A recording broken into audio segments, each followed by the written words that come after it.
बिना सामान दिए उसको डिलीवरी मार के चला गया।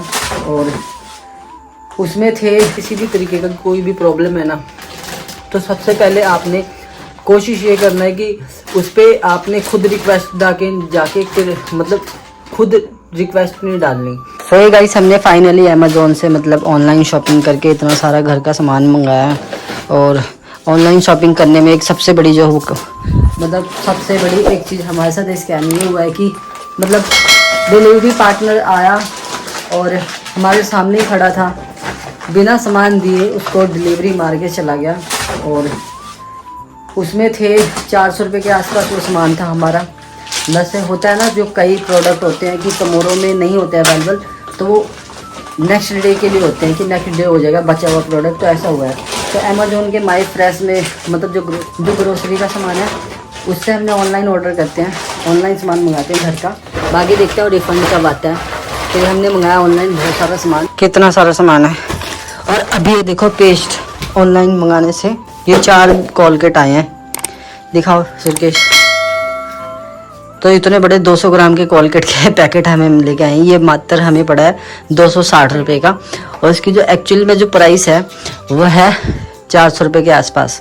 400 रुपये में 10 रुपये का, मतलब कि 100 रुपये का वैसे एक है, हमने ऑनलाइन मंगाया तो ये हमें पड़ा है 61 रुपये 60 रुपये का। ठीक है, तो आप ऑनलाइन मंगवाओ, आपको ऑनलाइन बहुत ज़्यादा फ़ायदा होने वाला है। ऑफलाइन में कई सारी चीज़ें हमें नहीं मिलती, बहुत महंगी मिलती है प्रिंट रेट। हमने पहली शॉपिंग करी थी ना वो ऑनलाइन, हमने मॉल में जाके करा था, तो हमने वहाँ से 6-7 हज़ार रुपये का सामान ऑनलाइन मंगा था। तो अब हमने जो इस बार शॉपिंग करी ये है 4,500 रुपये का। 4,500 रुपये में आप देखो क्या क्या है। अभी थोड़ा सामान आया नहीं है, अभी 10 किलो चावल भी आएगा और 5 लीटर की जो तेल की कैनी है वो भी आई नहीं है, तो वो भी अभी आएगा। अभी आधा सामान, आधा नहीं मतलब 70% सामान आ गया, बाकी कल की डेट में आएगा। दोस्तों, आप किसी भी प्लेटफॉर्म के ऊपर कोई शॉपिंग कर रहे हो, किसी भी तरीके का कोई चीज़ मंगा रहे हो, अमेज़ोन के ऊपर, फ्लिपकार्ट के ऊपर, स्नैपडील, मीशो, कोई भी प्लेटफॉर्म है, अगर आप उससे कोई सामान मंगाते हो, कोई पार्ट उसका मिसिंग है या कोई पार्ट डिफेक्ट है या कोई पार्ट आपको हुआ ही नहीं है, डिलीवरी हो मार दिया हो गई है, आपके पास वो प्रोडक्ट नहीं है, मतलब बाय द वे किसी भी तरीके का कोई भी प्रॉब्लम है ना, तो सबसे पहले आपने कोशिश ये करना है कि उस पर आपने खुद रिक्वेस्ट जाके फिर मतलब खुद रिक्वेस्ट नहीं डालनी। ठीक है, कि उसका ये प्रॉब्लम है आपने सबसे पहले उस प्रोडक्ट को सिलेक्ट करके कस्टमर केयर को कॉल करना है और अपनी जितनी ज़्यादा हो सके डिटेल में सारी प्रॉब्लम उनको शेयर करनी है। तो कस्टमर केयर है ना, उस प्रोडक्ट से रिलेटेड जिस भी फील्ड में उसका प्रॉब्लम का जो सलूशन है उस फील्ड में वो अपने आप बना देगा, क्योंकि उनको बहुत अच्छे तरीके से ज्ञान होता है। ठीक है, तो आपका जो प्रॉब्लम है बहुत जल्दी सॉर्ट आउट भी हो जाता है।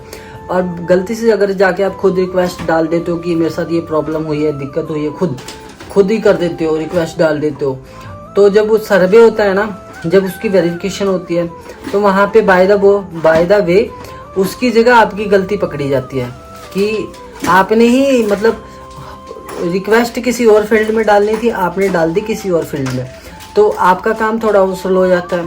ठीक है, तो जो चीज़ आपकी बनने वाली थी वो चीज़ और बिगड़ जाती है। तो कोशिश करना है जब भी आप ऑनलाइन कुछ भी प्रोडक्ट मंगाओ, कुछ भी चीज़ मंगाओ, तो आपने अपने उस प्रोडक्ट से रिलेटेड आपने कस्टमर केयर से बात करनी है, उसको प्रॉब्लम सारी बतानी है। कस्टमर केयर ऑटोमेटिक ही उस प्रोडक्ट को सिलेक्ट करके जो आपका प्रॉब्लम का सोल्यूशन है वो वहाँ पे रेस कर देंगे, टिकट रेस कर देंगे।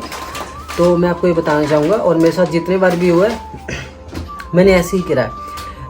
लास्ट टाइम मैंने खुद अपने यहाँ पर रिक्वेस्ट मैंने क्रिएट कर दिया था, मुझे प्रॉब्लम आई है जो वेरिफिकेशन के लिए, वो जब वो दोबारा आए वो चीज़ मेरी वापस हो गए, दूसरी आई, और मैंने जब चीज़ जो सबमिट करानी थी तो वहाँ पे वो चीज़ हुई नहीं सबमिट। वो बोले कि आप इसमें ये पार्ट मिसिंग है, ये दिक्कत है, वो दिक्कत है।